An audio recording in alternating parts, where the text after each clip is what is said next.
So, are you curious?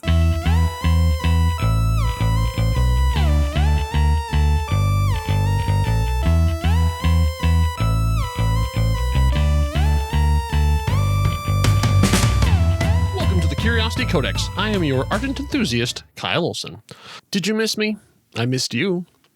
It's a new year and time for a new conversation to begin. Many of you are about to meet Dolores Mendoza for the first time. Fans of my audio drama, The Swashbuckling Ladies Debate Society, will know her voice well, as I've had her on time and time again. Why? Because she's not only extremely talented, but also an absolute joy to work with. Anyone who is active in Phoenix's theater community, either as creators or patrons, already know what a wonderful actress she is. She's been delighting both audiences and her fellow actors all across the Valley of the Sun.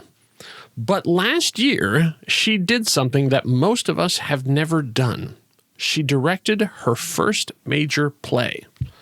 I've been a fan of hers since before I was lucky enough to call her my friend, so I couldn't wait to hear that story.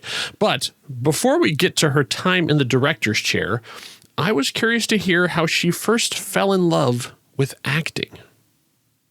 Act 1. Hold on to that feeling. First of all, thank you for agreeing to do this. I know it's sort of a weird request.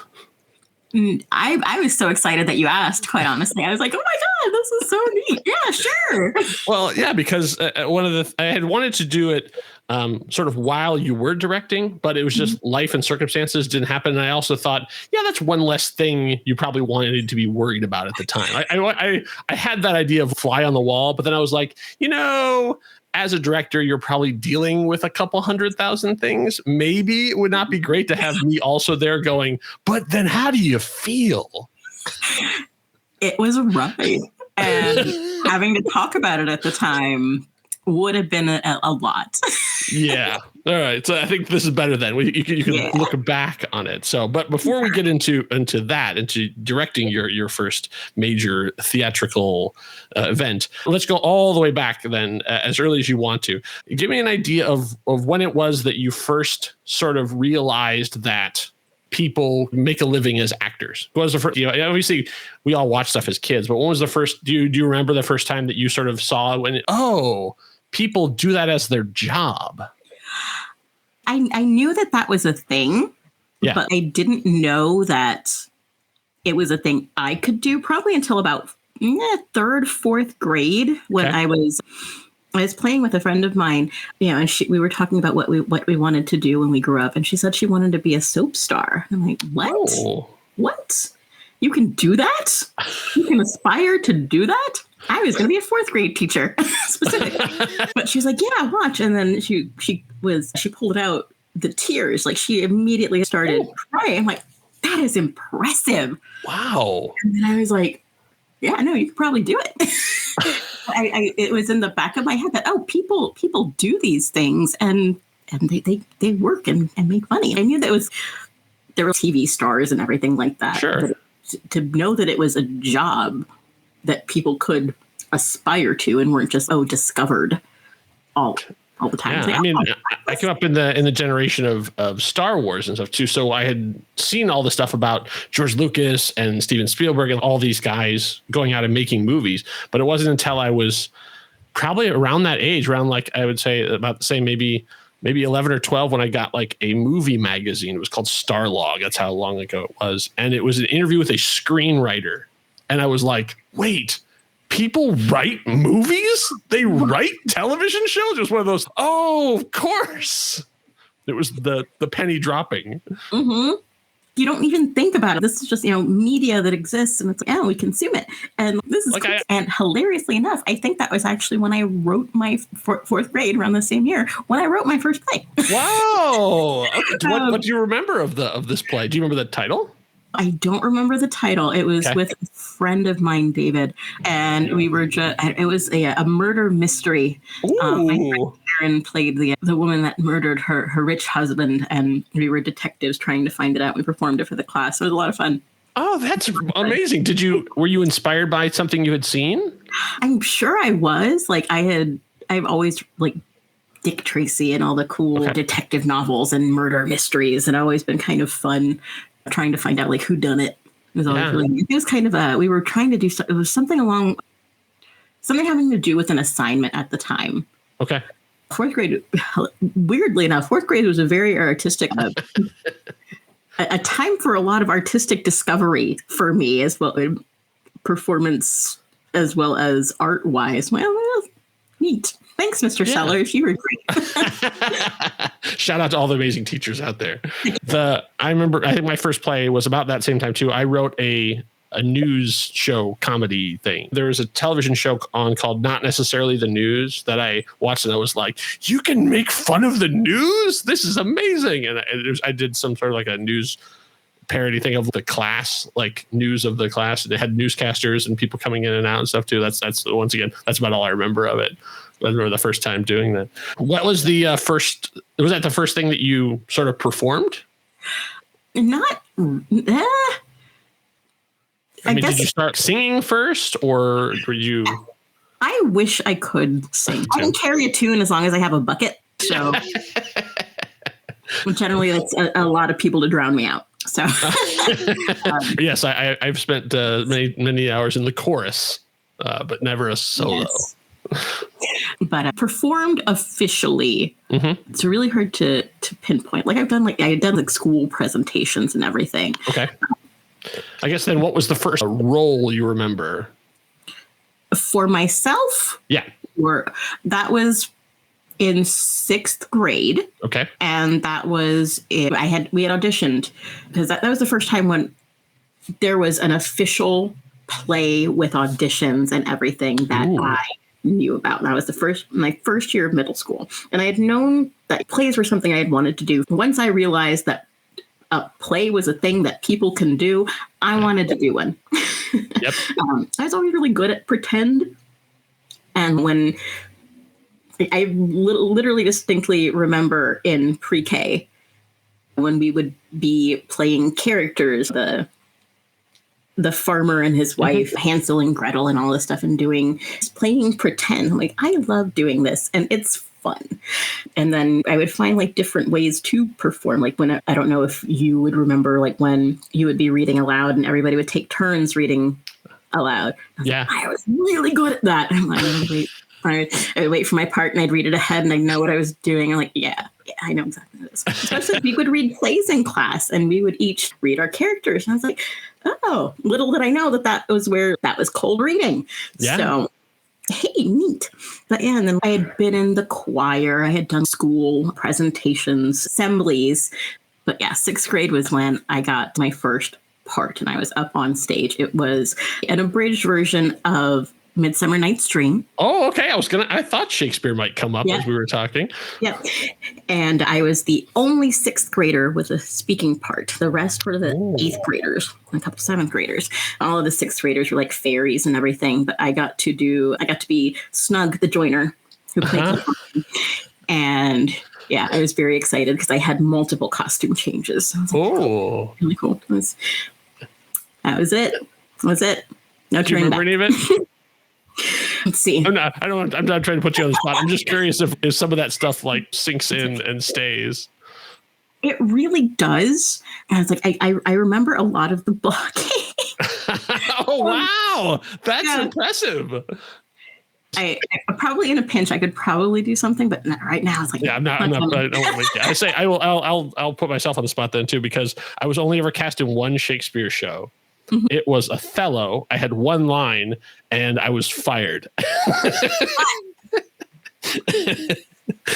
I was like a steward, a spear carrier, essentially. I was a steward. And it was when they're confronting very early on. And my line was, "'Tis true, most worthy signor, the Duke's in council and your noble self, I am sure, is called for."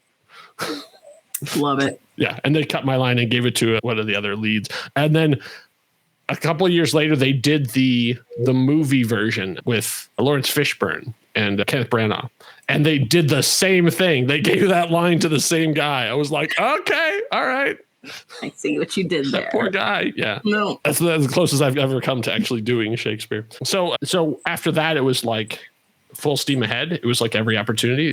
It was every chance that I could find. Right. They didn't put on a whole lot of plays in my middle school. That was the only one that I was there, because it was 6th, 7th, and 8th grade where we were. Right.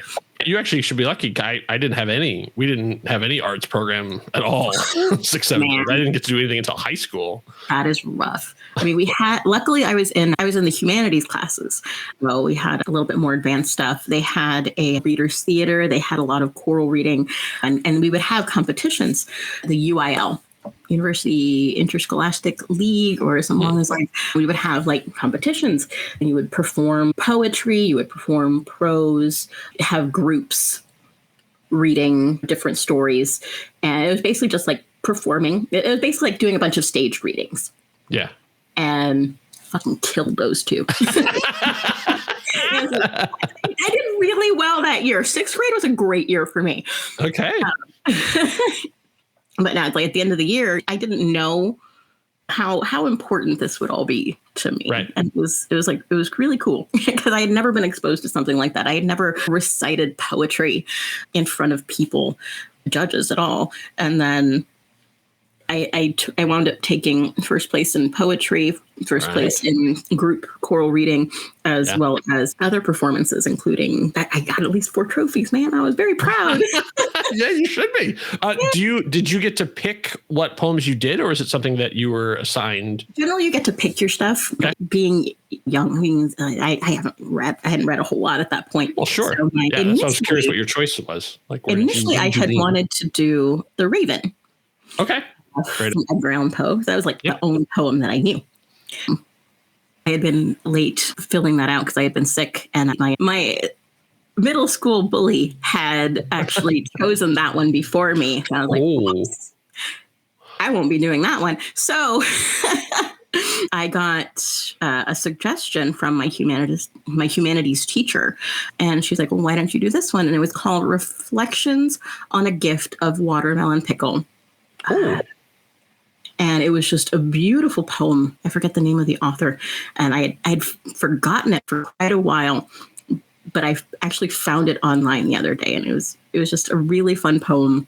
And she coached me through different ways to say it. And it's like, okay, well, why don't you think of the sweetness of the watermelon? Because it's a gentleman reflecting on his childhood experiences, and especially this a gift of pickled watermelon that he had received.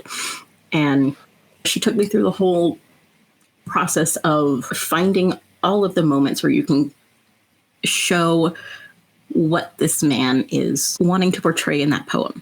And it's stuck with me for a very long time. And it was fantastic. It was probably one of my favorite days. So that sounds like real proper directing. Mm-hmm. Actually, I wanted to ask about being directed, because a lot of times, especially I would say in that period, 6, 7 days, it's just basically hit your mark, say your line, get out. That's at that point, it's more just corral. It's just, look, as long as you don't mess up the line, you go out, say there, the walk to here, say that, and then walk off. Like literally, that's what most directors, it's herding cats for doing with kids. Oh, absolutely. That was real. That was real directing. Mm-hmm. So how did you? I guess this is always something that's always fascinating to me, because I haven't really had real directors. How did you learn to sort of take in direction? Is that too bizarre of a question? Not at all. I'm a people pleaser. I just do what people tell me. All right, I'll do that. Sure. Do you have a big reaction to line readings? As far as, what do you mean? If a director says, say it like this, 'tis to be or not to be, like say it like that. Do you get, hey, whoa, that's my job? Nah, if you want me to read it a certain way, I'm going to read it whatever way you want me to. Okay. The thing is that I understand. The way I see it is that a lot of the times, and I have noticed this when I started to direct, is that a lot of the times words sound like music to me. Yeah. So if you're not getting the note, if you're not getting not hitting the proper tempo or whatever for what the director wants it to sound like, sometimes you need a line reading. Yeah. And that doesn't bother me. And granted, there are some directors where it's like they will line read the entire script. Wow. Sure. I'm like, all right. But I mean, it feels more exhausting for them than me. So I don't know. Yeah. There's because I've seen multiple versions of shows that I know pretty well, and then I'll hear an actor do a thing, and there are like there's 100 different ways to do everything, but then I will hear stuff and go, oh, but you missed the joke. Like if you hit that last word, that's where it's funny. But if you hit it big at the start and then trail off, that's not where the joke is. And so that's some of that is I understand performance, but you also need to like understand what it is you're doing and like where the funny is. That's always what drives me crazy on these things. But is it just like that night you were just not feeling it, or just did you never understand why that was funny? Exactly. And that's always the toss up, because especially if you know that joke's going to land really well, if someone has the right pause or the right inflection or the right volume or reaction. Sometimes it'll just be like, hey, can you do a little body shift before you respond that way? And people are always amazed how much something that little can make, what difference that can make. Yeah, my wife has been on a kick of watching classic sitcoms a lot too. Yeah. And so a lot of sitcoms I can take or leave just because I'm not a big fan of canned laughter and stuff too. But I've been sort of watching it with a different eye lately because I've been watching as people are allowed to do stuff, how much of a reaction, how much of a laugh people can get with just expressions and movements and stuff too. The really experts. Obviously, we just lost Matthew Perry recently. He was such a great thing of he could take a pause and everyone would start laughing because they know whatever he's going to say is going to be great. And I was just she's watching Big Bang Theory, which another show I run hot and cold on. But Jim Parsons' comic timing, what he can do with just a look or a squint or a double take. I mean, that kind of stuff is impossible to manufacture. Yeah, it really depends on the actor, because if they understand what you're going for, it's way easier to make sure that they hit the nuance and what you need and hit the joke. But if they're not quite grasping it, if they're newer or just don't quite understand, it's always touch and go. It's like and you want to like, what if we drill it? What if we know 40 times? But it's like, you don't want to overrun it. Right. Yeah, exactly. You still want to make it sound like it hasn't been run 100 times. Right. Exactly. You want to, it's supposed to be new every time. This is the first time you're going through and experiencing this thing. However. Yes. So I guess how do you mentally prepare for a poem versus when you're acting usually with other people? So I guess, do you think of it like a monologue, or are you, because is it a different sort of muscle you're flexing, like a sort of poetry recital versus like a monologue in acting, or do you consider it sort of the same? I consider it sort of the same personally. A lot of it also leans on, again, the musicality of the words. Does this poem rhyme? Am I intentionally rhyming? What am I wanting to portray in the piece? It all just kind of goes down to examining it just as much as like a monologue. To me, that's how I approach it. What was the first time that you got something that was a real part, like a real juicy part? A real juicy part. Yeah, like in the younger days. Like I said, in the younger days, aside from we'll get to the sixth grader with a speaking part. Well, yeah, even into high school. Like, what was the just in that early time? What was the? I mean, obviously, The Raven is a nice piece, but like, what was like the first time you got like a regular acting role where you were like, oh yeah, now I get to really do something? That was my sophomore year of high school. I was in Lost in Yonkers and I played Grandma Kernitz. And I was very excited because, I was a very convincing old lady. Did you do a wig, or did they spray your hair? They did a wig. Okay. Right, no, good. No, excuse me. They did spray my hair. Now that I remember. Yep, okay. I remember now because I'm like, could not brush that out. Yeah. That's right. So you had to go to the pizza place afterwards with the rest of the cast and still be slightly gray. Yep, exactly. I had a cane, had a limp. Wow, you went full old lady. All right. Oh yeah. No, one of my favorite memories. My dad had actually watched the show, and they had gone to intermission. He was very irate because he could not. He was like, I don't know. It's like, has she come out? Well, she hasn't even come out yet. What is going on? And my mom's like, Ray, she's been on the whole time. What are you talking about? She's the old lady. He's like, no. I'm like, yes. I was like, shut up. That is the coolest thing ever. Wow, you fooled your own dad. That's amazing. Wow. Man, forget the poetry trophies. Holy cow. That's wow. That's a gold medal right there. Yeah. I pulled out the German accent. Yeah. That's awesome. Yeah, sophomore year for me too. I got to play the sheriff of Nottingham in Robin Hood. So I was this tiny skinny rail, and like having to be like stand up against the big charismatic dude they had playing Robin Hood and stuff too, and got to be like, no, stop, sir. And what do you remember about high school drama? There was mostly a lot of drama. So yeah, I'll say, well, you get a lot of teenagers and you get a lot of actors together, and there's going to be drama. It was a lot of fun. It was probably one of my best. So gave me some of the best memories from high school. It was really rough for me growing up because I had a lot of issues with depression, and I didn't quite realize that that's what it was that I was struggling with: depression, anxiety, and hanging out in the theater. Chilling in the theater classroom and everything, because I was also in the drama club as well. Right. So being around these people always made it feel better. Yeah, you found your tribe. Yeah, that's where I started to find my tribe. Mm-hmm. Yeah. So what other roles did you have a chance to do in high school? In high school, I was the mom in Broadway Bound. I did not get to actually perform because of some issues with a teacher. So I was really bummed because I was like so excited for that one. I was in 12 Angry Women as well. Oh, okay. And then I was Hecuba in the Trojan Women. That was a whole lot of fun because I remember we had started out doing The Women of Troy, which was an adapted, more Americanized version, more contemporary.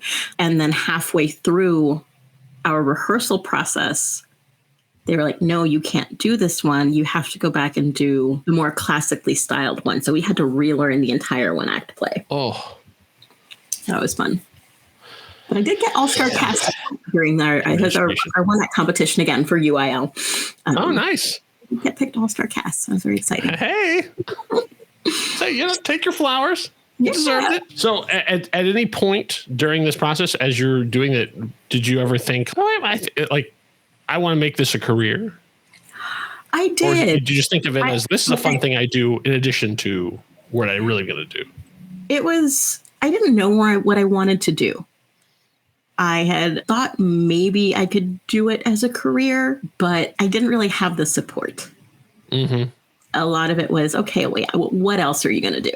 Right. What are you going to do for the day job? What are you going to do? Yeah. What are you going to wait tables? Yeah. Yeah. And so I always kind of put in the back of my head is that, I can't have a career doing this. This can't sustain me. And it might not sustain me financially, but it sustains me in my soul. Yes. It sustains my mental health. It definitely helps with being able to connect with other people people who understand. Yes. It took me a long time to realize that, but yes. So I would sort of get sad and depressed and go, God, what is wrong? And I was like, oh, right. You're not making any art. You're not making any connections. You're not doing the thing you were supposed to be doing. You're not doing the thing you were built for. That was literally something I went through after I had started working after high school. Because I had done one, my first official production after I graduated, the year I graduated. And that was Oh Dad, Poor Dad. Mom has hung you in the closet and I'm feeling so sad. And the first thing I could say someone who was not a senior citizen. But I had to drop off at a theater for probably about 10 years because I had moved out here to Arizona. I was probably around year 8. And my depression had gotten way worse. I had been diagnosed at this point and kind of trying to to fight it. I'd gone to a couple psychiatrists, tried medication, and I was just at a loss because it was to the point where I could not function. Like, I handed over my keys to my wife and I was like, please take these. It is not safe for me to drive because I am going to drive into oncoming traffic and I don't want to hurt anyone else. And I was just sitting, just wrapped up in myself. And it was the year that Glee premiered. Oh. And they had a special, the pilot episode coming on. Well, that seems neat because I'm a sucker for high school stuff. Sure. And to know that it was about a Glee club and saying, this looks neat. And I watched it. And when they performed that final number the pilot, they did I don't know if you're familiar, but they did a Journey, and it was Don't Stop Believing. And I remember watching it and just sobbing. I need to go back.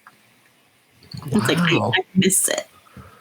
I miss performing. And that's when I realized that I need to do something, because I had tried going on an audition after that, and it didn't pan out. I just didn't feel comfortable. And my friend Mark, who is a professor at the community college that I wound up going to, because he had suggested classes, and I'm like, holy cow, they have a theater program. I wonder if this is something that I could do. And apparently, yeah, you can just sign up for theater classes and they'll just teach you stuff. I'm like, what? This is insane. And the rest is history.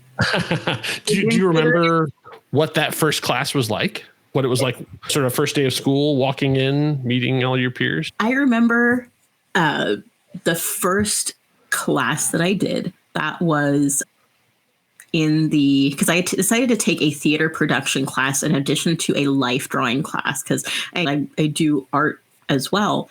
And so I thought it would be safest to start, because I hadn't been to school since I graduated at 18 in high school. Yeah. And so it was like 2014, 2013.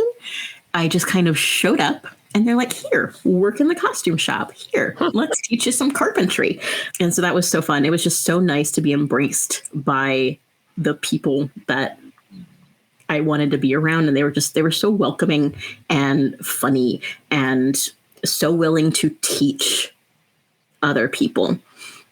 I guess I cannot sing the praises of the Mesa Community College theater program enough, because literally anything that you want to learn, you can start with zero knowledge, and they will walk you through it. And it's amazing. It was phenomenal. I just, they're an amazing theater program, and I will always recommend everybody to go and take classes there. So doing that, then you got exposed to a whole lot of different pieces of it. Was there anything besides acting, which you had done and which you continue to do? Was there anything in there that you particularly enjoyed, or that you remember going, oh, this is actually way more interesting than I would have thought? That's where I actually started props designing. Okay. I realized, this is kind of cool, because I had taken the production class again, and with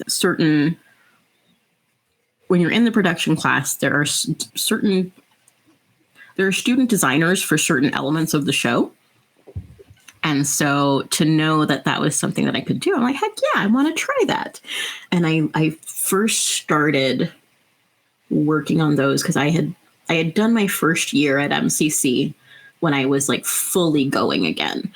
Mm-hmm. And because I had done a couple of classes, and I'm like, no, I want to go to school, and I want to do acting, and I want to do more about learning theater. And so that after I had done that year, I had been asked if I wanted to work in the costume shop. And so we had started to do stuff for Alice in Wonderland. It was a steampunk version.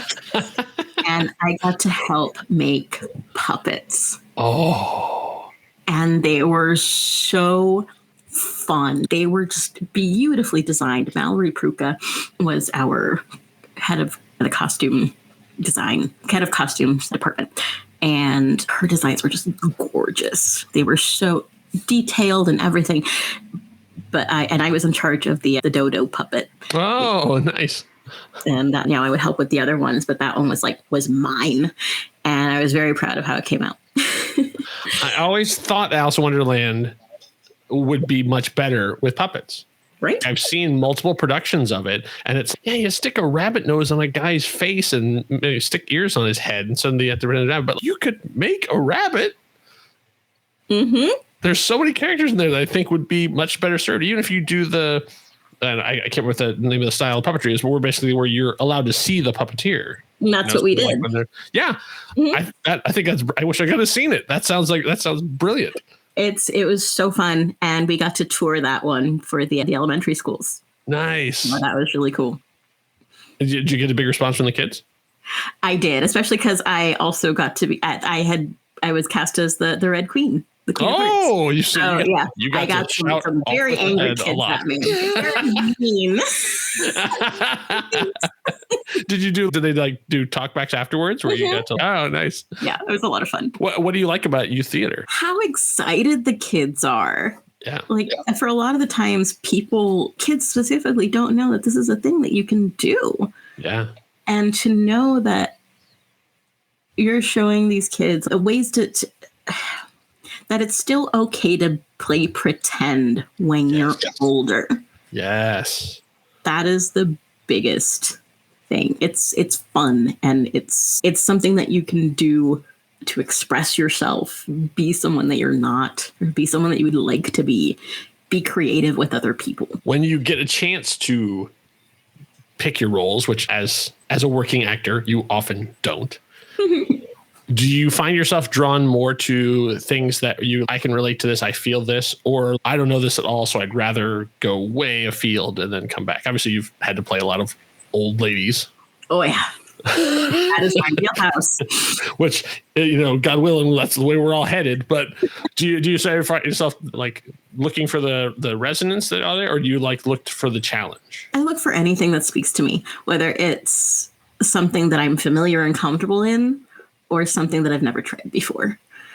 Generally, depending on the project or the people that I know, I feel a lot more safe going out of my comfort zone and trying different things.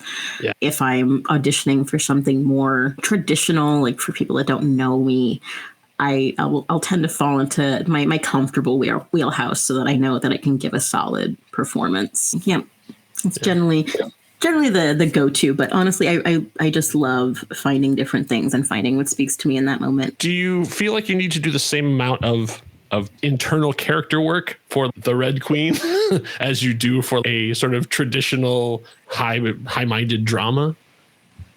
Say that again? Sorry. Well, I guess it's a weird question, but a lot of times when you're doing youth theater, you sort of just have to hit the marks and be loud and be funny, and that's it. Do you find yourself doing the same internal work for the character, or is it a different set of muscles? There's definitely a different set of muscles. There'd be internal work, I think, depending on. I think a lot of that kind of depends on what style you're doing the show in. It's one that you're if it's done more traditionally. Mm-hmm. I would tend to lean more on. Yes, do it this way, do it over the top, over enunciate, and just kind of, this is the presentational thing. So it's a different set of muscles that you would be engaging. I think it's less about the mental, what is my feeling about Alice right now? How am I relating to this girl in a pinafore? She is not listening to me with my croquet game. And we're not having this. There's a little bit of an internal struggle. Yeah. I got to play Moriarty in high school. And I found I could get laughs from the audience just by pronouncing the things the way they do in England. And it was okay, I'm a super villain, but I'll say, we need to stay on schedule. And everybody's Yep. Yep. Like, okay, all right. A lot of the work, like with Alice in Wonderland, we did a lot of voice work because it was British. We had a lot of the British, so we all had accents. We did a lot of what's the word, stage combat. Oddly enough, they had us like bouncing around, doing flips and stuff. So that was neat. So yeah, different set of muscles depending on the production.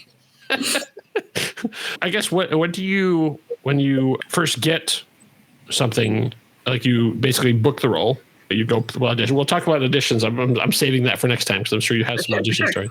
But where do you start your work after you have the part? Like you're going to be playing this person in this show. I start my work with getting familiar with the text and trying to get the text in my bones, and not like trying to. I basically start memorizing, if that makes sense. Like I start getting familiar with my lines, where I'm supposed to be, and trying to disassociate the words from what I'm doing with my body.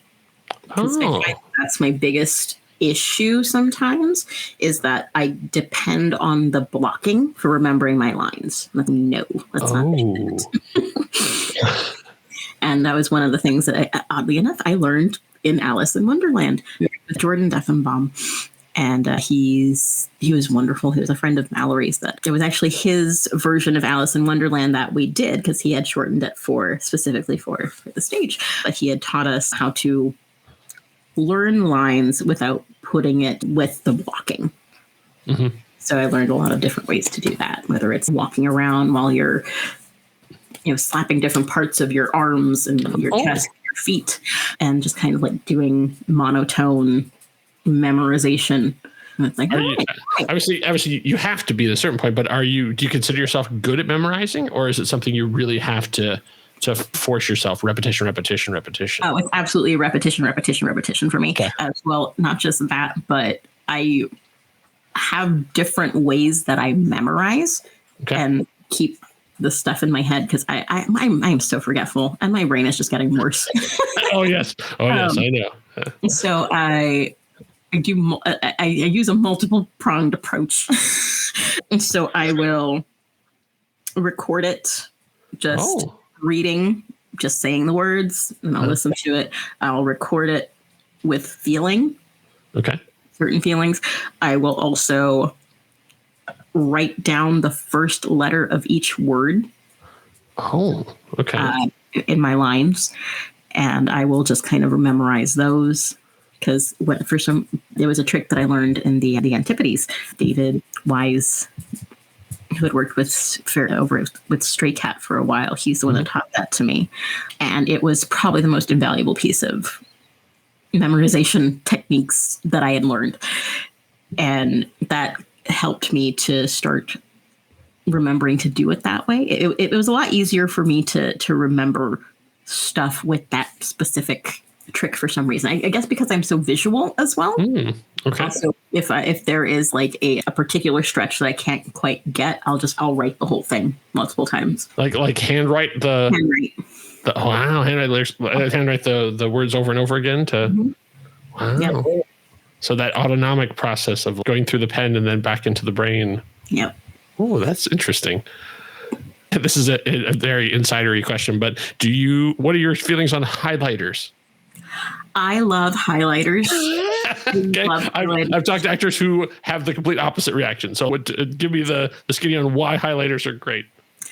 I'm a very visual person. And so it's just very comforting to me to see. It's been very, very traditional for me that when I get a script, I highlight it in purple. Okay. That's my favorite color, and it's pleasing to my eye. But I had started doing stuff with my POTUS script. I just started POTUS. It was in POTUS very, very recently for Stray Cat. Full title is POTUS, or Behind Every Great Dumbass Are 7 Women Trying to Keep Him Alive by Selena Fellinger, which is fantastic. And I had started highlighting not just my lines. I started highlighting my actions.